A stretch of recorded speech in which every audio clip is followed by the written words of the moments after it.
Majority Report with Sam Seder. The destiny of America is always safer in the hands of the people than in the conference rooms of any elite. Sam Seder. They are unanimous in their hate for me, and I welcome their hatred. We must guard against the acquisition of unwarranted influence, whether sought or unsought, by the military-industrial complex. The Majority Report with Sam Seder.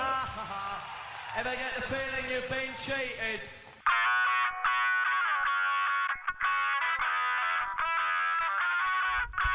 It is Monday, December 24th, 2018. My name is Sam Seder. This is the 5-time award-winning Majority Report.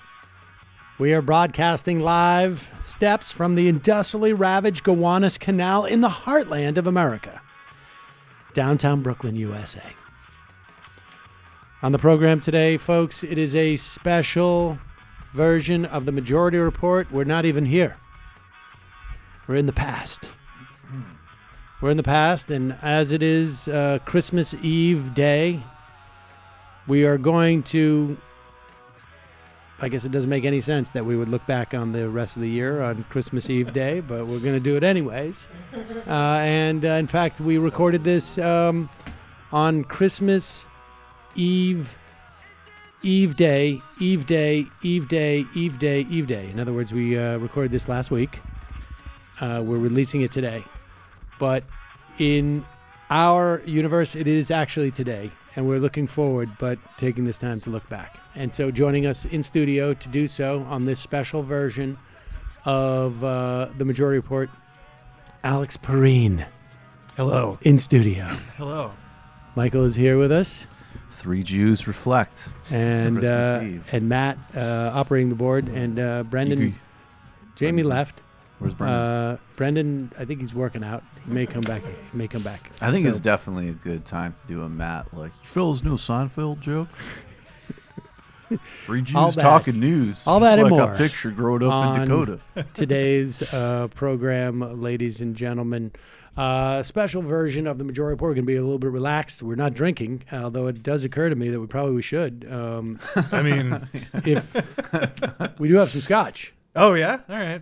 I could, All right, Matt, let's break it out. It's Christmas Eve. It's right. It's Christmas Eve. Have a drink. This is what Jews do. It's several days before Christmas. They gather together, complain about the news. Drink, I don't need Chinese a glass. I have my Ask the Moms mug, Majority Report branded. I'll put just a little bit in that. I won't get too crazy. I do have to go home. It's the afternoon, and I do have to go home and make dinner for my children. But, I mean, hey, kids. There was a time where that was still... It would have been unusual for you not to drink scotch before you made dinner for your children one time. The only unusual part about Dad coming home and drinking some scotch at 3 p.m. is that he's making dinner. Yeah, the making dinner part would be the wow, part, you really... I will... why don't you just Woke bring that alcohol. bottle over here? Woke alcoholism. Gender progressive drunkenness. And the reason why I'm so comfortable with having a little bit to drink right now is because I'm looking at a sheet that looks back on the year 2018, and I really, all it makes me feel is like, I don't know if I'm going to make it through 2019. I can't believe we made it through 2018. I can't believe we made it through 2017, and I don't know if I'm going to make it through 2019. But I want to look back. We were going to do... dilated. Yeah, time is totally dilated. We were going to do a bunch of features. The only one I could come up with was Chuck Schumer's worst moments of 2018. That was the only... That's like, yeah. That was the only feature I could come up with. Maybe we can... Well, let's circle back around to that, because we had... I mean, there's two parallel tracks that are going on right through this entire, I think, administration so far. One is the sort of like the Dick Wolf track, I call it, right? It's where it's all just about prosecutors, right? And the Mueller investigation. Let's talk about that, but I want to broaden it out a little bit because we don't know what's going to happen. Right. I mean, clearly, though, I don't know about Russia collusion, okay? And I don't know. Well, let's just start with this. I don't know about collusion. There could be collusion. There could be collusion, it seems to me, with multiple foreign governments at this point, right? Like it could be. And, Russia was, I think, just sort of the easy one that people settled on because at one time the former Soviet Union was like, there's something like encoded in our DNA. Well, and because they were the ones, too, who did the most public-facing things with, like, the troll army and stuff. Right. Like, so that was, like, a thing that actually happened that people could... So everyone sort of fixated on, like, well, in addition to all the public-facing things they did, were they colluding behind the scenes as well? But also, lots and lots of money could have changed hands between many different parties here. Right. Let me do I want to become the Rachel Maddow of Saudi Arabia. So let me just say, it's a very interesting thing. The relationships with the Gulf states, though, are like, there's nothing speculative about them. You know what I mean? Like Kushner's relationship with MBS. Right. The fact that they supported this insane, reckless blockade on Qatar, which is still happening. And I don't know, maybe it was a coincidence that they rejected Kushner's request to bail them out of a disastrous real estate investment. That's all there. And they actually have, it's not as elaborate, it's not as sophisticated. They actually have Twitter and troll armies too. So they use them a lot internally, Yeah, but they use them more internally. And that was what the scandal was with McKinsey, right? Where they were like hired McKinsey, and McKinsey was like, "So you want us to identify your critics on social media? We will ask no further questions." Right. Message All right. received. So, but let's put that part of it aside for a moment and just talk about the sheer criminality that I think is clearly coming out. All right. Put aside the collusion and that. I mean, I don't think it's appropriate, and it's probably illegal, the con fraud stuff and this and that. But the sheer criminality that exists amongst all of these people, right? Like, it's pretty fucked up that the chief national security advisor was planning on kidnapping a guy for Turkey for money. I mean, it's like this is like no, a guy in Pennsylvania, right? Yeah, to go to Turkey. Yeah. I mean, the Gulen may not be a good guy or bad guy, but like I feel like the guy, the closest advisor to the president of the United States should not be, as a side gig, planning to illicitly kidnap somebody and bring him to Turkey. Right. Or like I think there's massive. I think the emoluments thing is a sort of like namby-pamby as that sounds. I think like the level and the pettiness at the same time, like the scope of the graft and the pettiness of the graft is just like, it's like the world's biggest town. Do you know what I mean? I lived upstate for a while, in the corruption in the reason why, like, there's no difference. These businessmen who live up there are like, oh yeah, that's why I'm a town supervisor, so I can give my friends the community low cost loans. Right. Like, what do you mean? That's just like it's like me getting wholesale for stuff. Like that's it. Let's just talk about that for a moment, because I think the thing that could happen and probably won't is that we see a side of the world, like this shit I'm convinced happens in business all the time. Right. That the CEO hires like, oh, you did my kid's wedding video. Mm-hmm. I'm going to make you chief executive officer of videos in my company, like stuff like that, which the Trump administration's all about, right? Right. Yeah. And just like, we're going to hire at Air America. I know, like, we had a con man up at the top at the beginning, and everyone who is subsidiary to him, who like a quality person would go like, hey, what you're doing seems weird. Why are you doing that? They were not hired because that's who a con man doesn't want. So you just got all these other corrupt motherfuckers. Doesn't like, sound like you're innovative. Like, I'm looking through this and Can't like be all the hired. people who left are like, I'm just thinking the first one, like Was it the health guy? Zinke, or I don't know, all of the Scott Pruitt, you Right. know, it just go on and on and on. Price. Price, I think you Price know. was the first one, right? So just in terms of the investigation, like talk about it from that perspective, because at one point all this shit's going to get rolled out, I think. Yeah. And they may not be able to arrest Trump in office, but they're going to arrest a bunch of other people. Yeah. And there's so much corruption here.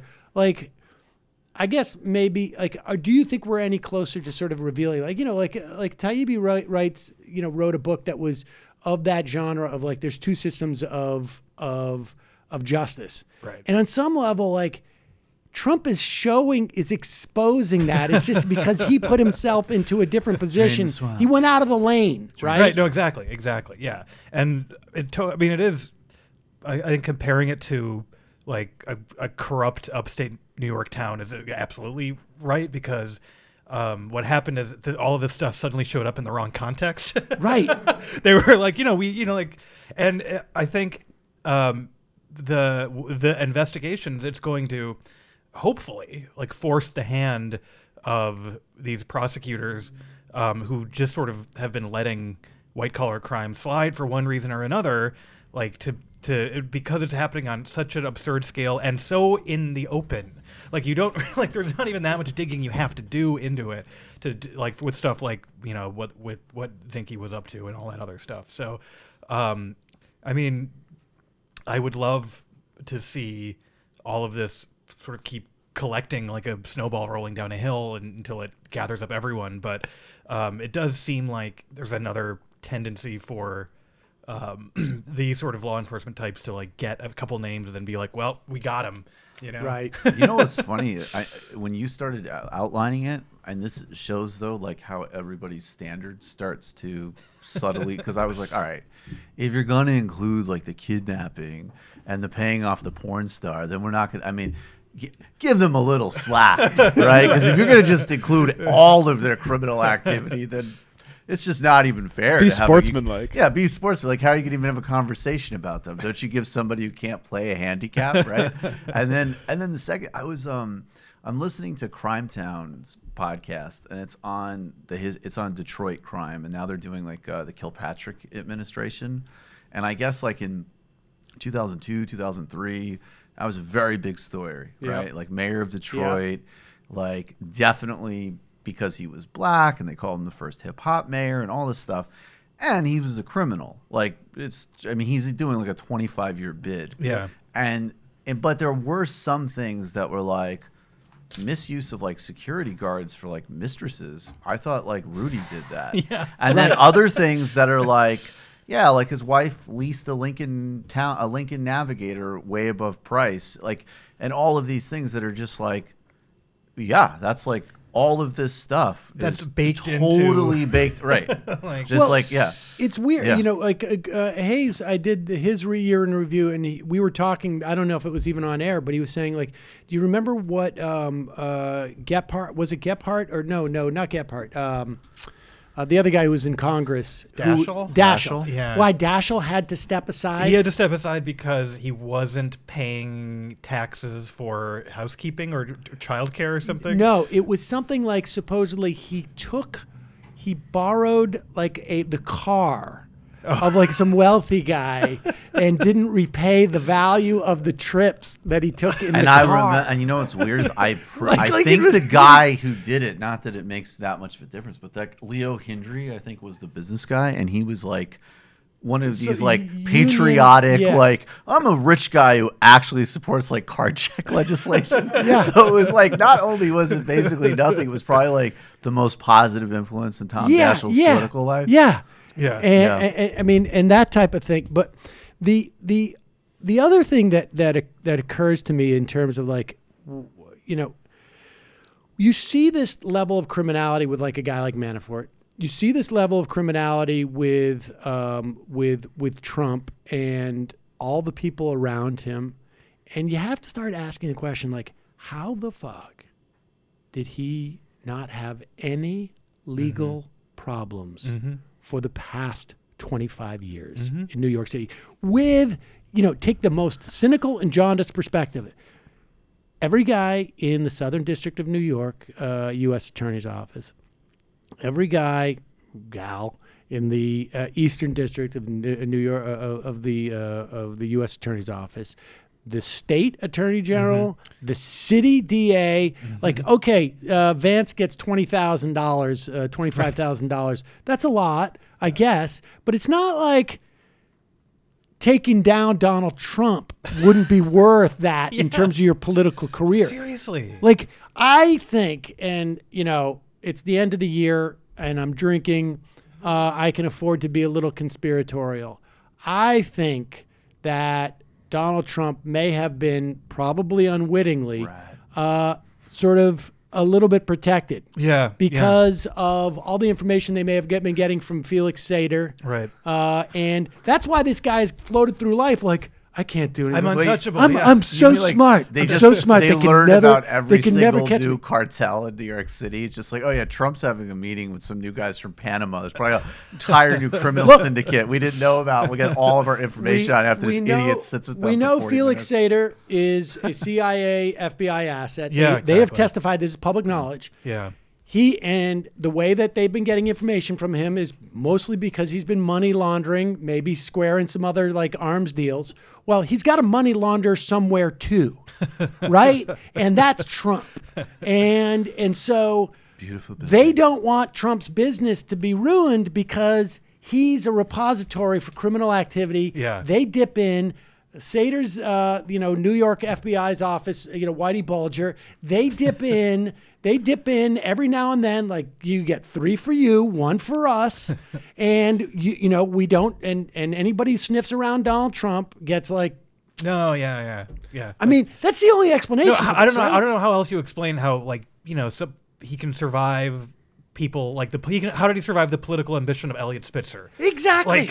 Exactly. How did that Exactly. happen? Exactly. And all the other And Elliot Spitzers out there. Yeah, every other Because wannabe this Spitzer. guy's Or was it because walking- he was considered a joke at that time? I Yeah, but he could be a Jew, but yeah, all but they the- was still, all the as soon as he came out and said Obama wasn't born here, would be the time that they should. That would have been let's when just you've stick been this like, guy in jail. Hey, if you, Yeah. have you guys looked into this foundation at Right. all? Have you? Like, that like obnoxious rich reality guy. Let's Look finally at go after the his rampant foundation stuff. criminal I mean, activity. the yeah. idea that there was never a complaint lodged about Yeah. this guy, Yeah. that nobody ever thought like, I'm ambitious, I'm going to go after it, and nobody did it. Yeah. That just seems Well, you know what? impossible It's to me. the Donnie Deutsch thing. Donnie Deutsch a week or two ago said, and I get, and he's one of these guys who I think was quite buddy with Trump. He went on this whole thing that got clipped around all of these places that we look at for sound, and I didn't, because it's Donnie Deutsch, I don't want to use it. But he was like, this, becoming president's his undoing, and everybody knows that this whole thing has been a criminal enterprise. And if you knew New York real estate, his whole organization is dirty, and it's like, okay, so. Wait a second. You knew for decades while you were this is the media version of that, but it's kind of like the same principle. It's like it was an open secret that this guy's a criminal. Well, I can understand why, No, I know media is different, but it's speaking to but- your point but of it's like. hard it to seems like- imagine yeah, that right. nobody touched this because it's also like maybe it's his money, but I don't he doesn't know. have real money. And it is not hard to run into people who are like, oh yeah, my cousin, he does electrical contracting out in Queens. He got screwed by Trump. Yeah. Everybody seems to have a story. Seriously. Like Andy Kindler, I think he's like Andy Kindler had a like story. his dad or his guy. Yeah, it was somebody close to him. Just I don't anybody remember who, random. but it was like just. I find that very strange. But if it is the case, all right, just look, saying this with complete candor that it's like sort of this is very speculative and Right. just sitting around, and this is not a normal show, and so I don't feel like we need to maintain the same. But if that is the case, that means that Mueller's project is probably protecting that part of the story as much as revealing anything else. Oh yeah. Yeah. And that makes the investigation that much harder, right? It's like that thing, like we found a gun on him, but we didn't have a warrant. So now we got to go back and build some other story as to how we got how there. how we got in. Right, exactly. Yeah. I mean that's I hadn't even really considered that, but it seems like it would explain some of the I mean, because all the time you're thinking like, why were these obvious threads not pulled on, And that, I guess that would be an explanation for it, where like the things that we know through reporting that you're like, that seems like a straightforward felony, and, Right. and like no one tugged on that at any point. Even all the contacts that Trump had prior to, sort of it being about collusion. Yeah. Just like what looks to relationships us with like mafiosos, what looks yeah. to some now as collusion could very well be, there are agencies that just use him as like bait, honestly, No. and just like, let's see who nibbles at him, and Yeah. this is a way for us to track. And this guy's such a fucking egotistical moron, Yeah. who was bequeathed, that story in the Times that came out about their tax corruption. I mean, the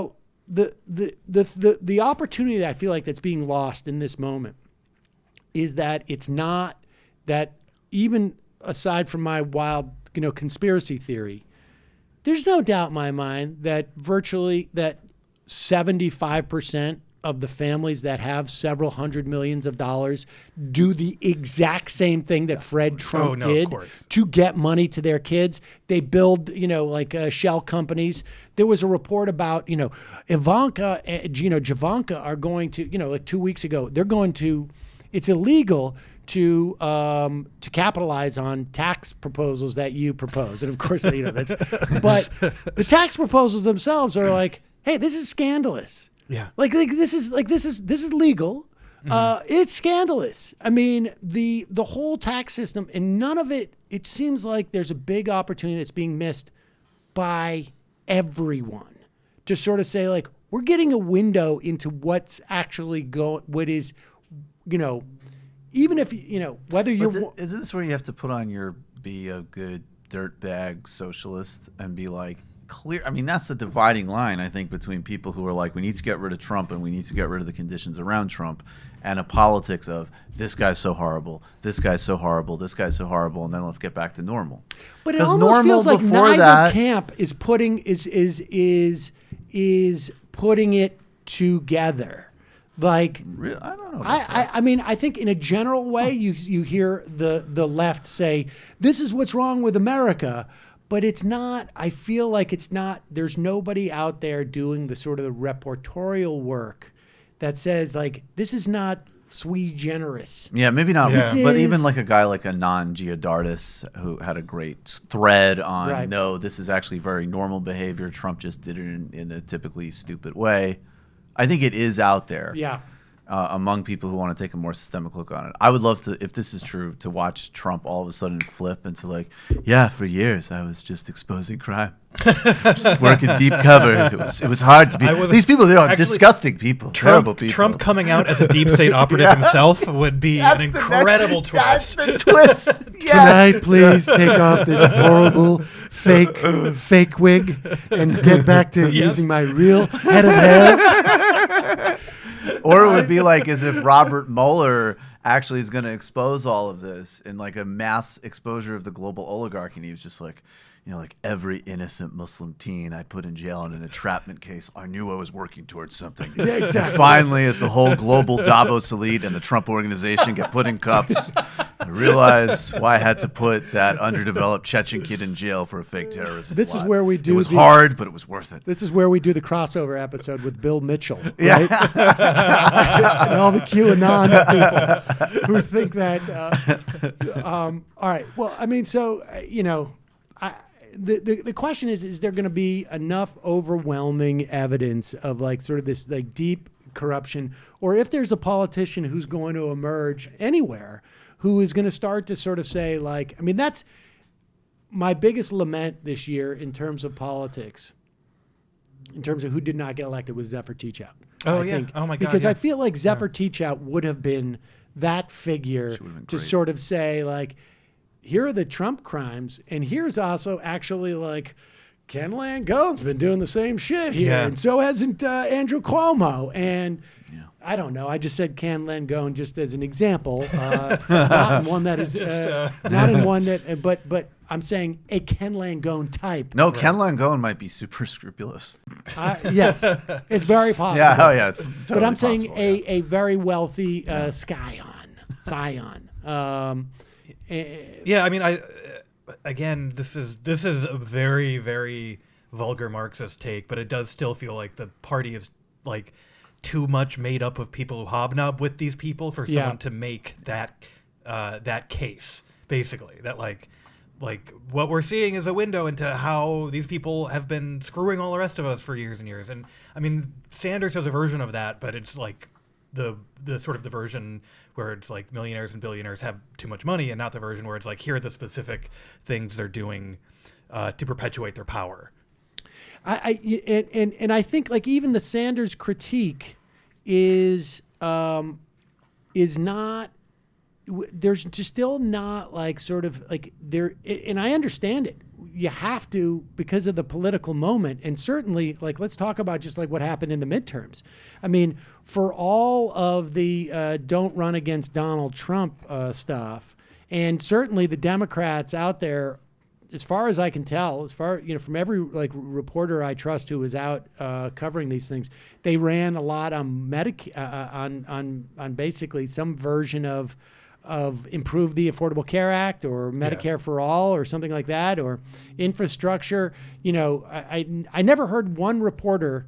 The only people I heard saying the Democrats are running too much against Trump were basically commentators who had no idea. Just Washington commentators and not campaign reporters. Yeah, like Ralph Nader. The American people are worried about welfare reform. So don't make it personal. All the about reporters Trump. said, all the reporting from the districts were like they're running on Medicare. But with all that said, it was Trump who drove people to the polls in record numbers. It wasn't, and so I understand the desire to make it just about Trump because it has real political leverage. But I've yet to see anybody say like, hey, this criminality is like, this seems to be the way that things work. Yeah.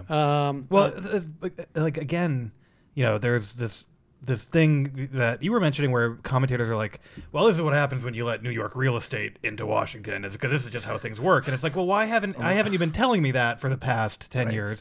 But then, you hear stuff like you remember that Ivanka and Chelsea Clinton used to be friends, like literal friends who hung out. Yep. And then like the second Trump is elected, Ivanka is in some way like involved in setting absurd prices for rooms at the Trump Hotel for the like inauguration, that they raised more money than anyone has ever raised for reasons that are unknown. And the type of person we're talking about, the type of pundit we're talking about, was still saying like, oh, I think Ivanka she's going to try because she's friends with Chelsea Clinton and she cares about the environment. I mean, these people, they're such a broad, even just delusional, if you don't even want to go into immoral. A lot of it is denial. I think a lot denial, of it is delusion, and just insularity. So that's one end of the spectrum, is that the sort of that's ongoing story of the criminality. I think even if you discount the sort of international intrigue aspects of it, it's still like just shocking that this dude like. I just love we didn't even know that this particular crew of Hong Kong heroin traffickers existed. It's like, hey guys, it's Fat Chow. It's Fat Chow. It's my new friend from meeting in Soho. Come on. I'll tell you what, best Asian whores ever. They just like discover these entirely new criminal networks. You have a young kid, not quite fully conversant, but when I talk to my 13-year-old and my 5.5-year-old who's like, Trump is mean, and my 13-year-old is just like, the guy's a fucking asshole. And it's like, oh yeah, this is the president of the United States. Like, there's no, like, I already raised you, where you can't believe in princesses waiting for, like, there's no, it's like, I've told you from a very, very early age, there's no Santa Claus, and we're not going to chop down nature to make a shrine to consumer gifts. Sorry, folks, I'm a little bit of a Scrooge Christmas Eve, but like hippie Jew Scrooge on that. It just so happens that the president now is one of the most despicable human beings they could possibly imagine. Not one of the most despicable presidents you could imagine. No, but like, one of the most despicable human beings you could imagine, and he's president because half of the country thought that'd be a good idea. Or because half of the country was just said, fuck it, I don't care if it's a good idea. Right, exactly. Like, this is so irrelevant. Or a fourth of the country, because half of the country won't vote. Right. Because they're all disgusted by the Well, whole thing.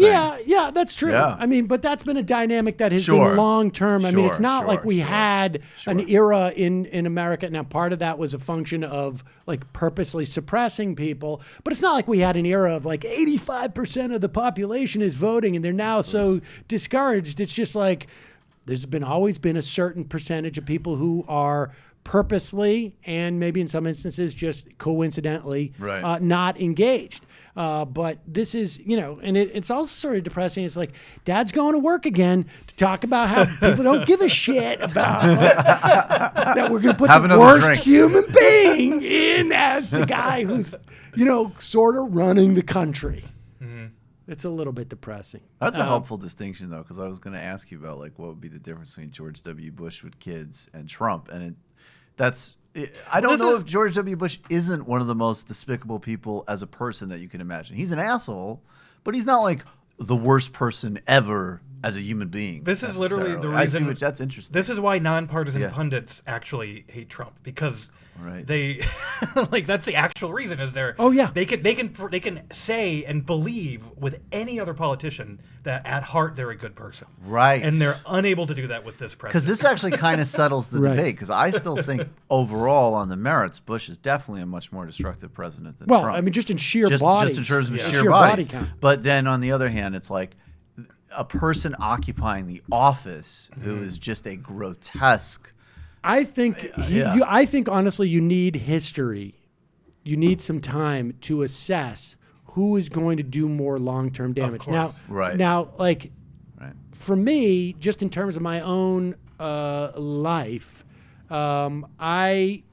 the reason why I'm here is because of George Bush and because of what happened on the night of 2000, the 2000 election. I mean, I think like I probably my life trajectory would have been different, and so for me that moment was what the Supreme Court did, and in part because I came from like was raised by lawyers. That to me was like, oh, this is the unwinding, and I was convinced that we would remember the 2000 election much more than we would 9/11 in many respects, because and I don't, so far I don't think that is actually panned out, Sam. hasn't quite panned out Sorry. that way. But I think that I think history is going to tell how destructive Donald Trump is to the American project.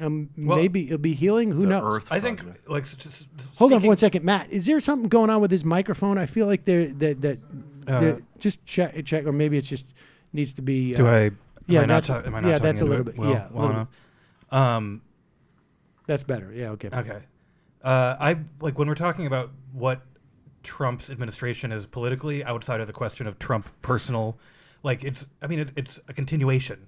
Right. It's like, in comparison almost doesn't make sense to me, because it just feels like this is the natural continuation. Right. It's like comparing one part of the tree to another part of the Yeah. tree. It's actually you're just like- comparing the same thing to itself. It's Yeah. just a different Do you stage. remember when Trump's first interview with O'Reilly after he announced, and he's like, I'm going to bomb Iraq, blah, and O'Reilly's like, you sound like George Bush. And Trump goes, yeah, I'm a little smarter. Maybe. Yeah, I'm a little Was that smarter. the one where is that the one where he basically rubbed it into the fact that his family had left him? I think so. He's like, I've got a family. How's your family doing? Oh yeah. Sorry, I forgot. You didn't get custody. No, that was after a debate. Oh, yeah, that was even more awkward. All right. It was Well, so live let's for the talk people, about yeah. let's leave Trump aside to the extent that we can, because the best thing I would say there's I feel like people have been exposed this year. Okay, put Trump aside.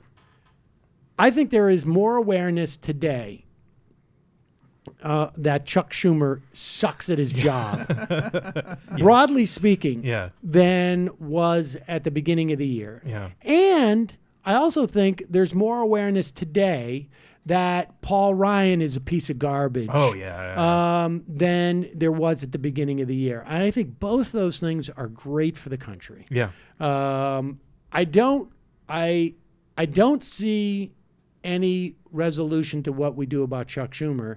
And I don't see, I talked about the Ezra Klein piece. I don't see any reckoning as to why did people think that Paul Ryan wasn't a piece of garbage? What are you doing to make sure that you don't assume this about the next Paul Ryan? Well, that's exactly the point. Like that's the thing that's really driving me crazy lately is that like this could be a great period of revelation and awakening and sort of primary education for all different facets of society, and I feel like complete waste. Yeah. I feel like it's just like a complete waste. Yes. It's like the Max Boot wrote the book, right, about where he's like, Trump made me realize that what if this political philosophy and movement I've been a part of for years was actually mostly about racism. And it was like, so you get a book out of it. What does everyone who already knew that, what do they get out of it? Yeah. Right. You're right. What about for those of us who understood it was about racism and weren't like, no, I wasn't racist. I was really just genuinely committed to like constant global military intervention and top-end tax cuts. Well, and now I'm did you read that book? find- Did you read Max Boot's yeah. book? No, I didn't. No. Okay. I mean, because I'm curious about it. Because, I read something from Kurt Bardella today on the show. You know who that guy is, right? And I have to say that, like, I was convinced. I mean, it was a USA Today piece. Yeah. But I was convinced, like, he just told a very basic story. I grew up in upstate New York. I was adopted. I completely denied my, even though he couldn't outwardly hide it. I completely denied my Asian American heritage because I got basically beat up because of it. And that's what dictated the next 15, 20 years of my life. I was in denial as to who I was. And then, whatever, the circumstances changed. And now I realize, like, wow. And like Max Boots, I mean, look, credit where credit is due. He doesn't seem to like racism, but he's not. It's a like... His big thing now is like, Macron's cool. Why are French people protesting? Right. Like his thing is basically Let me make the same mistake again, literally like, but just in a different context. yeah, like at the very least, you could, when you had an opportunity to embrace the third way, when it was like relevant back during like AOL, you could have done that. But that was when you were a Bush Republican, and now during like the Proud Boys era, you've discovered Clintonism. Great. Props to you, buddy. This is maybe maybe I only think this because it sort of involves like the industry in which I work, but I do think that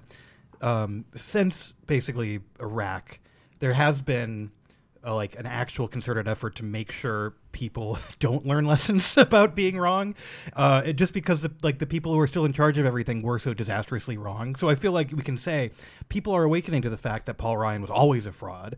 People are beginning to realize Chuck Schumer has the worst political instincts in Washington.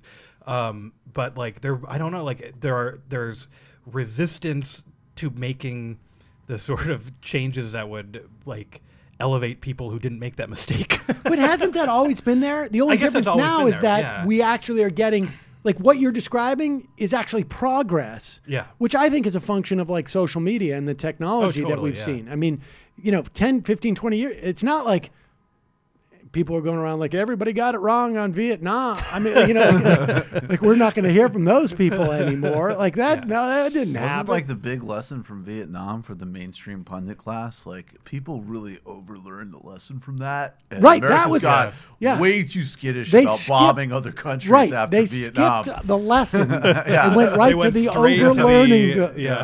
Hopefully, after we thrash Grenada and Panama around a little bit, people will a little mature a little bit. Stop being so overly triggered about Vietnam. When Bush attacked Iraq the first time, it was hailed, if I remember, as we're finally over our Vietnam syndrome. Yeah. I mean, that's what it was. Yes, I mean, it was it was just like there was just a sigh of relief. Like we don't have to be so skittish anymore. We don't have to, exactly. We don't have to like worry about all the wars we're in. All right, let's talk about the midterms because that's obviously like sort of the big. I mean, that to me. Well, I would also say what happened in the the teacher strikes, it was a big deal politically too. Yeah. But I think we need to see down the road. I mean, I went to Pittsburgh to the AFT convention and spoke to some people there, and it was interesting to me how many of those leaders were like, I feel like I fucked up. Like, it didn't do strikes for years, and now I think like they realize like it's an arrow in your quiver that actually you got to use, Right. And they seemed willing to do that. But then, I think everything got subsumed by the election, Right. and the election turned out, I think, as well. I mean, I think people thought, okay, North Dakota, Indiana, Florida, those three states, 6 months earlier, you would have been, or 4 months earlier, you would have been like, yeah, no, the Democrats could win those and keep the Senate from flipping. Florida was a fucking disaster, it seems to me. The other two, like, we played the clips of Kramer in North Dakota. I remember, like, we played that, right? What was that station he was on, like the local station? Valley News Live, I think. Talking about Kavanaugh. And I was like, if she doesn't win there's something very fucked up about North Dakota. And it was actually that stuff, the Kavanaugh stuff, that sunk her. Yeah, totally. Mm-hmm. Yeah. How fucked up is that? Extremely fucked up. Yeah. Yeah. I mean, I think like, it fucked her up so badly that even when she came out to vote against him, it was irrelevant. It didn't matter. Yeah, it already didn't. But I don't know if this turned out to be like completely true, but there was like I saw the analysis that was basically like even in this wave election, rural areas were even more hard right than they had been before, and that's because it's like it's purely resentment, and it's purely like the knowledge of, this is sort of a take I'm borrowing from my friend Tom Skilka, but it's like it's a coalition that is acting now with the knowledge that it has the power to deny everyone else what they want, like and I think like North Dakota is like fuck you. Like, we don't like we the don't give a economy's shit. been doing fine because of oil, for the last decade. Like, it doesn't have that issue. Yeah, that's true too. Yeah, and so I think like when It's just like nothing more dangerous than a little guy with a little power. Yeah, exactly. And that's like the angry rural vote right now. How much of it is that? I would bet, I don't know this for a fact, but if I had to guess, I would bet that Fox News has 100% clearance in North Dakota. Oh, yeah. And that MSNBC has about probably 20% clearance in North Dakota, 25%. It's probably higher. They like their cable up there, but definitely true about Fox News. Yeah. And I would bet that there is no left-wing radio, and it's only a right-wing radio. Well, they used to have Ed Schultz. That's right.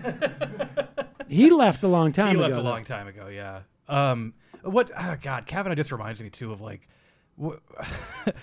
it's, how do you not make that a story about how grotesque elite prep schools are instead of a story about who's going to do who exactly who's sitting up there is going to do which that. person up there is ever going to do that. We did a whole. We actually did on Alona and I on my show did the episode was like Kavanaugh and prep school villainy.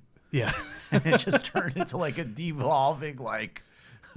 Basically, Alona went to a prep school. It was just like a bunch of prep school stories. Like, Jesus Christ. This is a great little microcosm of everything wrong with essentially oligarchy.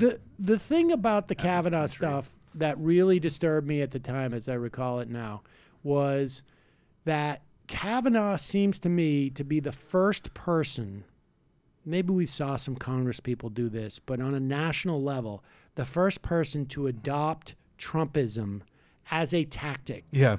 Where he sat there, and I focus on this just because it's the most sort of like tawdry and sort of sad and you know and obvious in some ways. But the Renata alumnus thing, where he because I can because like I saw this shit in college. Yeah. And I saw it actually, I saw it in law school. With a couple, and it was not a private school thing. It was actually people who had come from one of the New York State, one of the CUNYs. And a couple of students, who were in law school together, they knew each other. And one guy knew this woman who I was, sort of vaguely, whatever. But it involved. But there was a story that followed her from that school because of of guys talking about like sexual stuff. Yeah. And that stuff was I saw it on my campus in college, and so I knew exactly what that whole Renate alumnus thing was, right? I mean, don't know the specifics. Yeah, well, yeah. I mean, I don't know, but certainly what was clear to me. I mean, first of all, and he says it was an homage to her because she was such a good friend, which incidentally, apparently, she didn't know about. Right. Yes. Like that's the really caring homage. Yeah. Where you don't tell the recipient really pay tribute who to you. a friend by you not don't tell telling them them about how the tribute, valuable how their valuable their friendship- friendship was to you. It's like a and gift. It doesn't mean and anything. I felt very bad for that woman because clearly she doesn't want to get involved in this. Like, Yeah, no, you know, it was. Oh God, it was awful. Yeah. but the thing is, he's sitting there and he's telling a blatant lie. And every single human being in that room, everybody coming to visit, his wife, his kids, his parent, whoever's in that room, all the senators, the bailiff, whatever it is, everybody, the people working the cameras, every single person in that room knew that guy had just told a fucking total lie. The answer could have been, it was one of those things you do as a kid. That was that what was I'm incredible embarrassed about it. about do now. any of that for I'm any embarrassed of them. about He now. didn't- You didn't say, you know what, And I was for an the immature sake- asshole. I'm for the sorry. sake of the person that, as an immature person, we Right. hurt. Right. I don't want to talk about it anymore. Right. But I do apologize. But I do. But and I'm I ashamed. feel I'm ashamed about it and all this. And there was multiple other things that he could have done along. But the weird thing to me was that everybody knew he was lying. He knew he was lying. He knew. His wife knew he was lying. The person asking the question knew he was lying. The people hearing the answer knew he was lying. No one said a word. Yeah. No one said the word lie. No one said a word. Yeah. And I feel like that was, it's a specific thing. You don't want to get that woman involved, but that was the whole metaphor for the entire exchange. Right. And that happened with Trump a lot too. Yep. Like everybody knows he's lying, but we're taking him at face value. Yeah. And there's scary. something, and it worked. Yeah, that's what is fucked up about it is that even with Trump, you can just sort of people told themselves, well, he's doing a bit. This is all like he's just kind of playing around. But this was just the construction of a lie that he knew was unconvincing. He knew no one could possibly be convinced by this lie, and he told it like secure in the knowledge that he wouldn't convince anyone, but it wouldn't matter. And that was what I found deeply depressing about it. No, that was the point. It was like, you just need to come out and lie. Because it was about, we'll do it. You about need power. to lie forcefully. You just need and to lie that's in going an to angry, be aggrieved way. That's going to be the litmus test. Yeah. Is not whether you lie. It is going to be, to what extent are you going to not break down and have any shame about it? Yes. And that is, I think, a very, for all the talk about authoritarianism and fascism that's coming and this and that, and I think there's been moments where I've sort of felt like, oh shit, some of this stuff is overblown, but some of this is actually real. Yeah. That type of thing where we sort of assess, up or down is going to be a function of just like sheer will, right? We're not, merit is and that's even the fiction of merit. And that's the direct pipeline, right? Between the voters that Tom Sokka was talking about. That is what connects the elites to the non-elites in terms of the just attitude profile of this stuff. We one of the shows that we're going to play this week of repeats is a cultural history of mesmerism. Do you know, I don't know if you saw this book out there, and I never knew this, but mesmerism is actually named after a guy. Yeah, it's named after a guy named Mesmer, right? Yeah, which I had no idea. Great guy. And did a great job. she just looks into the cultural history of that snake oil salesman in America. But her assessment about Trump is fascinating insofar as the marks, they know they're getting played, but they would rather, it's they'd rather be with the guy who's playing them than the people who at least we know he's with us. He's our asshole. Yeah. He's our liar. It's that type of guy. It's Well, this is when people still do when people are you actually, I can't believe you thought Mexico was going to pay for the wall. It's like, no one thought that. Right. He was just saying it. No one thought it. It was just a thing to say to get people excited. Right. And we knew he was lying, but he was doing it for our benefit. Yeah, exactly. Not for their benefit. Yeah. That's crazy to me. All right, but let's just get back to the election. So the Democrats win. They flip 40 seats. There's a bigger progressive contingency than maybe there have been, since like you need to say that, right? Right, in Democratic politics. Yes. Yeah. Which is, I don't know, 30, 40 years or so. Yeah. But that is, there's also a decent contingency of not progressives in the Democratic Party. And much of this seems to me to be driven by a non-ideological movement of people who are engaging. And they're bringing their ideologies with them, but that's not what's driving them. Yeah. And so you get outcomes that are disparate because it is the thing that's triggering people is Trump and sort of like and I think to a large extent, women feeling like, holy shit, like with all of her problems, she still was a far more qualified candidate than that fucking the most despicable human being. Like, honestly, like you could come up with a more despicable person to run for office, but it would be a challenge. It would be hard to find, right? Like, where would you find that person? Yeah. Honestly, where would you find? I think actually amongst the people where it would be like terrestrially possible for them to actually run, it would be impossible. Okay, right. Like, no, I actually think that is look, impossible. For all of our there's critiques, there's like people in jail on like pedophilia charges that literally couldn't run for president. Right. And they're worse people than Donald Trump. Right. But it's that, very hard to find. I guess Steve King could run, but I keep don't this think in mind he'd win. too. Our critique of Clinton, okay, which I think is perfectly valid. The 63 million or 68 million people who voted against Clinton do not have anything like that critique. No, of her. they don't. They're super concerned about her abuse of Haiti. Their critique runs from she's a Democrat, and she's not going to cut my taxes, through to she is a murderer. Yes. Who dragged Vince. To she's an uppity woman. Yeah. You're actually missing something at the end of each of those statements. Should be, and she's a bitch. And she's a bitch. Well, no, but that's why I said. That's what I said. And she's a bitch. No, I'm saying I know. I would not just leave it at the uppity woman category. I would say it's just a question of how strong the subtext is for each of those. Or it's like she killed Vince Foster and she's a bitch. Right. Yeah. Right. And so I had no problem with Bill collaborating on the murder of Vince Foster. Right, exactly. Bill Clinton killed Vince Foster, but eats McDonald's. So yeah, good guy. So, but the point being, so I think, and for her supporters who are either aware of our critiques or not aware of her critiques, and they don't rise to the level of, or people just like sitting on the sidelines who pay attention to politics like normal human beings as opposed to us, they're just like, this is unjust. Yeah.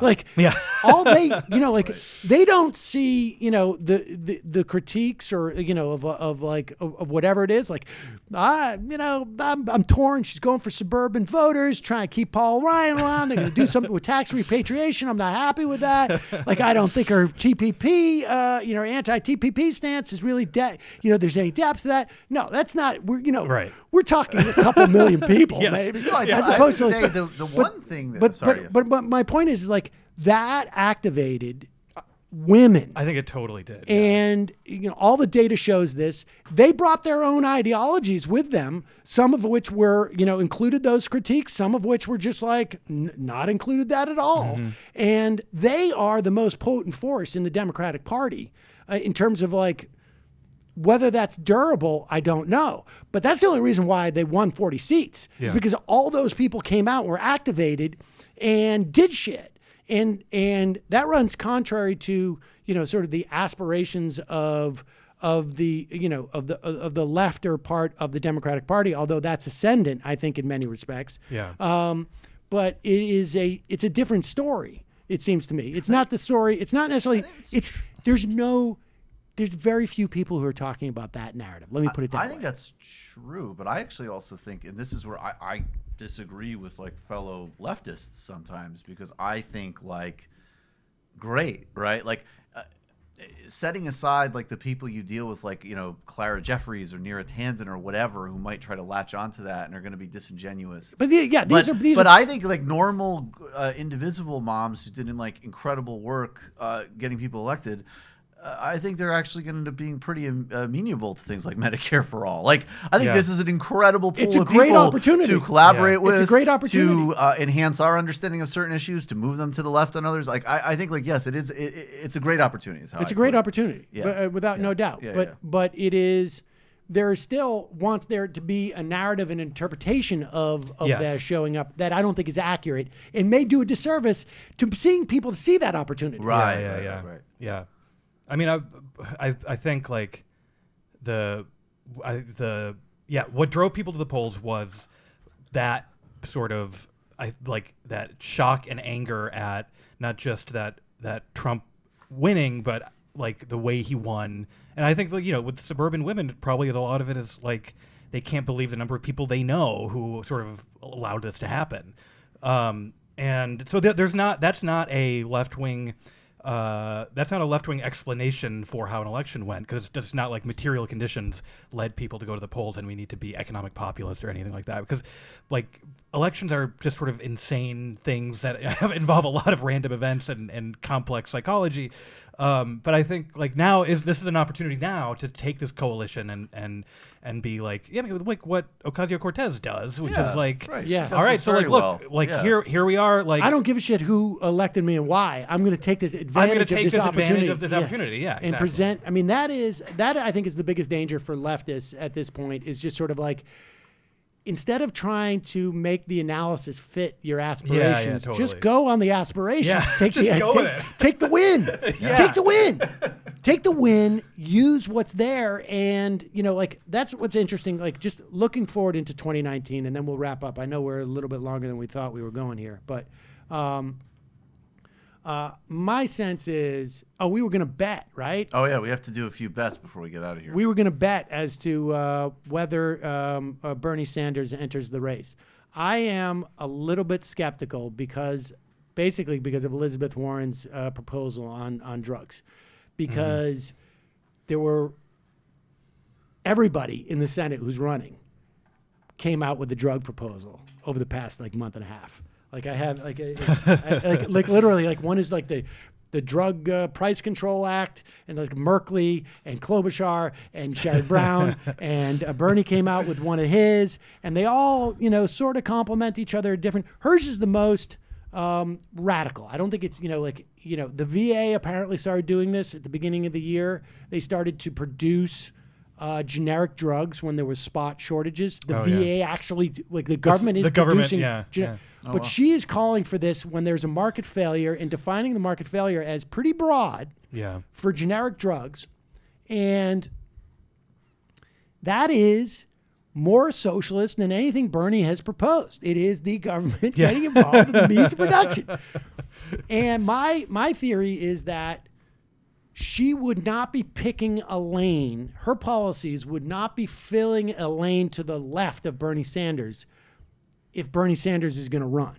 She's going to be the person who's like Bernie Sanders, but safer. Yeah. And that move sounds to me like you're laying the groundwork because you think Bernie's not going to run. Now, maybe he is, maybe he isn't, maybe she just thinks he isn't or whatnot. But so let's make a bet, because this is the big question, right? Because everything opens up if Bernie's not there. Like, people won't even. There's a huge percentage of Democrats. I'm breaking Booker if 10%. Bernie doesn't run. There's a lot of who won't know who to hate. Yeah, no, exactly. Yeah. People will have no clue. People will not know who. That is the only upside of Bernie not running, is to see what all these people would do. Like where everyone shakes. Yeah, where would they make? Where do they have bizarre emotional meltdowns? Like, what happens when these tactics get applied to, Cory Booker. Yeah. Right. Or these tactics get applied. It will be a very to, crab in a you know, barrel situation. I have to say, like, speaking of, But wait, you don't think he's going to run?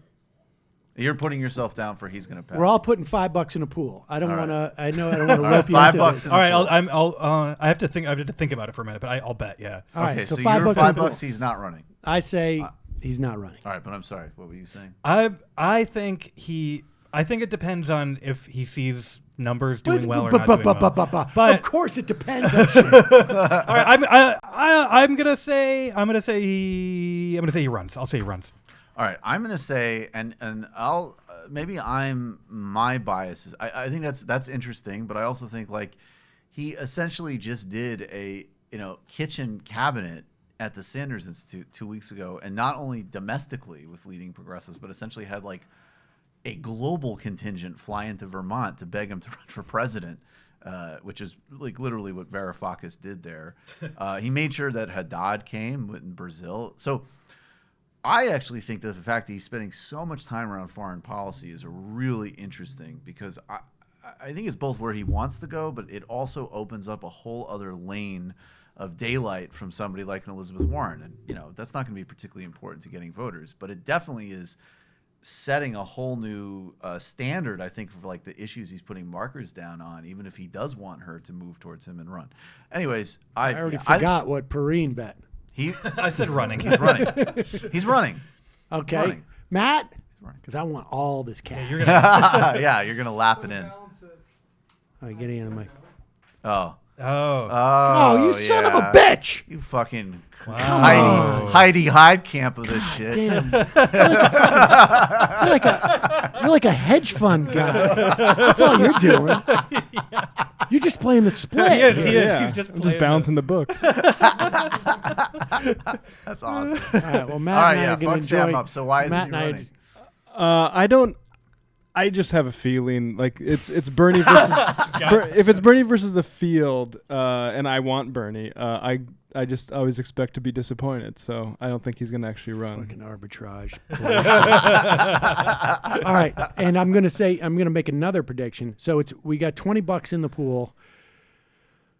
Matt and I are going to split it. Yep. Spend it wisely. I think Pareene and I will go get you're going to drinks. see. I think what Bernie is going to do with those people is I think that's going to be part of the deal. Yeah, no, You want it my could- support? It could be a Yeah. much broader. I need this, and that. I'll tell you what. Bernie's running for Secretary of State. If he doesn't run, No, but I mean, But look, but if Warren she knows comes this. out with a wave, Warren knows this more if than she anybody. comes out and is like, Personnel is policy. I'm also Yep, talking, yep. and I think Bernie's learned that lesson we're too. going to staff these agencies, and I actually have a plan on democracy in Brazil and the Iran deal. Then, I mean, the one thing that would happen is I think any prevaricating that people like us would have as to like who our second pick is, done, immediately support Elizabeth Warren in a heartbeat. Like, I think that would be a seamless transition if they did it that way. Like, I think she would get a lot. Like, at least speaking for myself, because I'm not gonna do the like, oh, I'm not sure yet. Let's see where Well, they can she's push gonna- people. she- I'll say who I'm gonna vote. She for. wins the left, but she doesn't win the ideologically incoherent but against Clinton vote. No, but the theory, I guess the theory is Right. right. But how big is that? Who gets that though? I don't know. Tulsi That's- Gabbard, No, no. I mean, well, I don't those know. guys She might I guess. run, I mean, I guess they're. which is a nightmare. I guess they're man.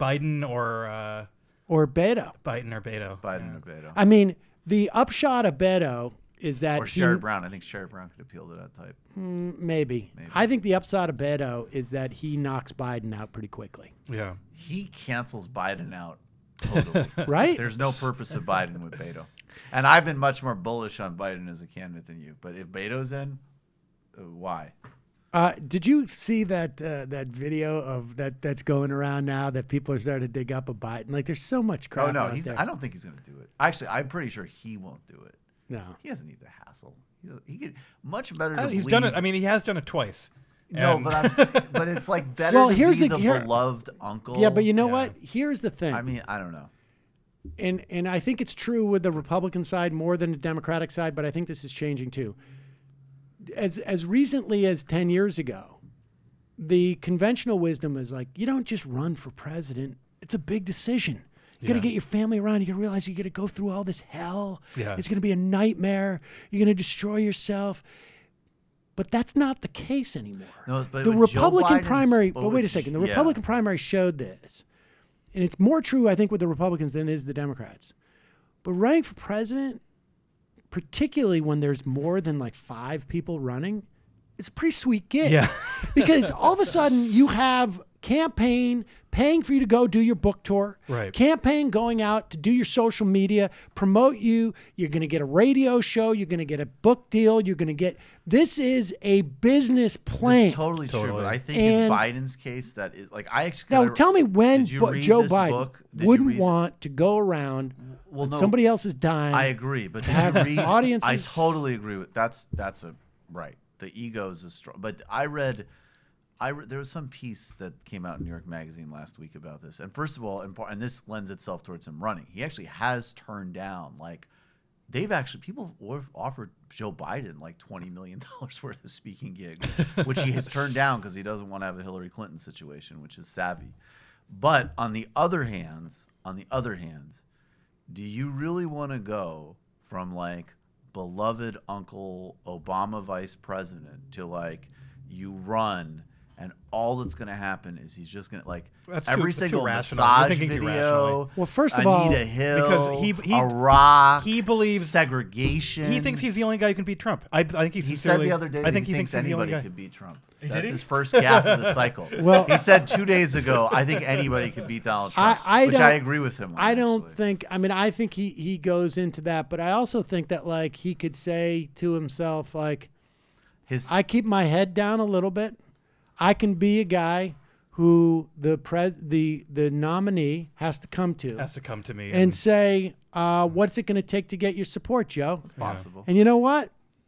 I want to be ambassador, or I Yeah. want to be Secretary of You can State get again. ambassador I or want to be secretary. Secretary of Dude, State. Honestly, for anybody who isn't Bernie, that's a pretty likely pick for Secretary of State, regardless of whether he runs or not. Frankly, I mean, he's not that deep a but bench well, you know, this is the type of thing. Like you could say, like I can go out there, and as long as I just keep. Also, the thing with his kid, that's not like Who knows? the kid who's passed away. His wife remarried the other kid.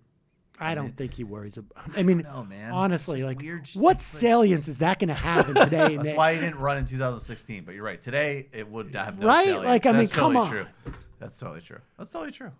Here's the answer. I think he didn't sees- have my Yeah. my imprisoned personal attorney to pay off anybody. That's the I'm answer not saying for it's a bad every thing. charge about Right, anything. Yes. All right. Well, look, Alex, is there anything else that you feel like we cannot enter 2019 without having been said here? Oh my God. I'm not. That conversation made me dread the next 2 years.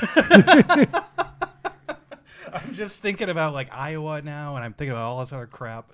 I keep focusing, I would say, on the opportunity that is I know, here. I know. It's going to be dismal. We're going to be living in a society But it like. does- God help us that those 4 Democratic appointees on the Supreme Court live to 2021. Yeah. But Can you indulge me for 20 seconds with the Bernie becomes president and the like Burlington College scandal blows up and Sanders is on TV being like, well, what he did was he ratted. He's a rat. It's really should be illegal. What they do is they find rats. My wife's this fucking sweet hippie, and they're taking advantage of her. I don't think this goes away. You say the next 2 years, but I just don't think this goes No, I away. mean, no. Even regardless of who Yeah. becomes president, I think this is like one of those. This is not a stain on America. This is like part of it is like. Things are warped in such a way that could present good opportunities, but I also am afraid of like Brett Kavanaugh dialed into something. Yep. That after Blasey Ford spoke, I think everybody I know thought he's done. Yeah. And all he did is come out and say like, I'm going to go with the Trump version, Yeah. which is just keep saying it. Just keep saying it. Happy holidays, everybody. Merry Christmas! Ding, ding, ding, ding, ding, ding. Can we get the bells going? Ding, ding, ding, ding, ding, ding, ding. All right, folks, enjoy the rest of the week of shows. They are all best ofs. Matt has made compilations of like some of the YouTube greatest hits. We're going to do freebie for everybody. Is that the way we're going to do this? Yeah, Christmas spirit. Yeah. I'm in Christmas spirit. All right. Fine. You can become a member of the show by going to jointhemajorityreport.com. All the other stuff, check out TMBS as well, and the Antifada, and Literary Hangover. And you can find Alex's work over at the Huffington Post. Check out, he's got something going up. Got something that'll come up tomorrow. This week. Yeah, it'll come up this week. It'll be really fun. It's an end of the year thing. If you enjoyed the hack lists that I used to do for Salon way back in the day, you are really going to like this. So go to the Huff Post at your local web terminal. And we will be back live on Wednesday of January 2nd, I believe it is. So the 3rd. Second. Oh, my bad.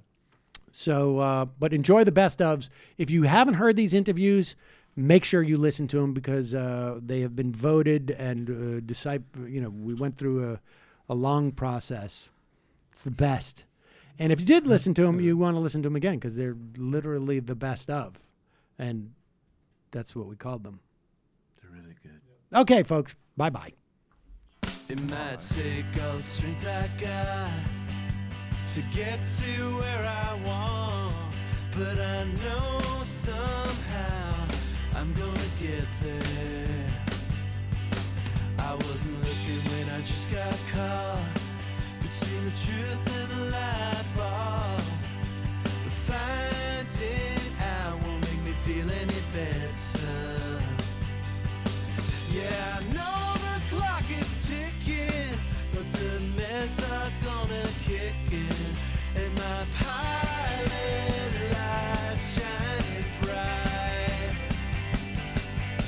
I get somewhere the choice was made for the option where you don't get